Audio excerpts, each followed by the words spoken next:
Marekani chini ya Rais Donald Trump imethibitisha kufanya mashambulizi makubwa dhidi ya vituo vya nyuklia vya Iran vilivyopo Fordo, Natanz na Isfahan kwa kutumia mabomu ya kisasa ya bunker buster na makombora ya Tomahawk.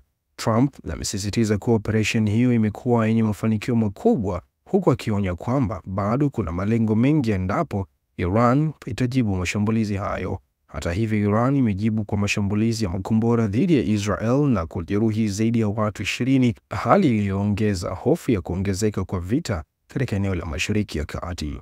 Waziri wa mambo ya nje wa Iran, Abbas Araghchi, amesema mashambulizi ya Marekani ni ukiukwaji mkubwa wa sheria za kimataifa na mkataba wa kuzuia kuenea kwa silaha za nyuklia NPT, ukisisitiza kuwa taifa lake lina haki halali ya kujilinda.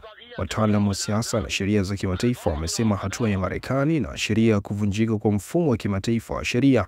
Wakati huo huo, Umoja wa Ulaya na mataifa ya Kiarabu kama vile Qatar, Oman yameeleza hofu yao na kutoa wito kurejea katika meza ya mazungumzo. Swali kubwa linaloibuka hapa, je, ni haki kwa Marekani kushambulia vituo vya nyuklia vya Iran ilhali haijathibitisha kuwa ni vya kijeshi, au ni njia ya kisiasa ya kudhibiti ushawishi wa Iran katika eneo hilo? Hiki ndicho alichosema Rais Donald Trump baada ya operation hiyo. I want to thank and congratulate Prime Minister Bibi Netanyahu. Ningependa kumshukuru na kumpongeza Waziri Mkuu Benjamin Netanyahu. Tumefanya kazi kama timu, labda kwa ushirikiano wa hali ya juu kuliko timu yoyote ilivyowahi kufanya, na tumeweza kupiga hatua kubwa katika kufuta tishio hili baya zaidi dhidi ya Israel. Ninatoa shukrani kwa jeshi la Israel kwa kazi nzuri walioifanya, na zaidi ya yote nawapongeza wazalendo wa Marekani waliokuwa wakirusha mashine hizo za ajabu usiku wa leo, pamoja na wanajeshi wote wa Marekani kwa operesheni ambayo dunia haijawahi kushuhudia kwa miongo mingi. Natumai kuwa haitakuwa lazima tena kwao kutekeleza huduma kama hii tena.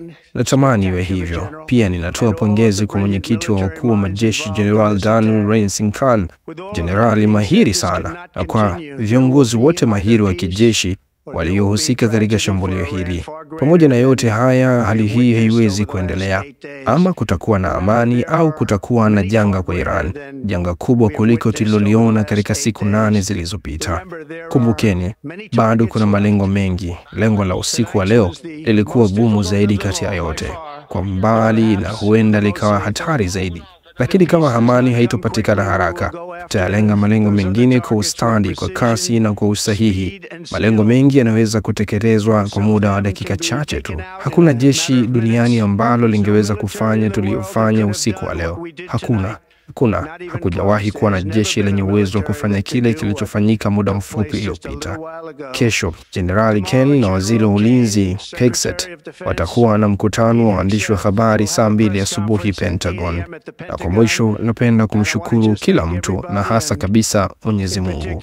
Nataka kusema tunakupenda Mungu na tunalipenda jeshi letu kuu. Walinde Mungu. Mungu abariki Mashariki ya Kati. Mungu ibariki Israel, na Mungu ibariki Marekani. Asanteni sana. Asante. Thank you very much. Thank you.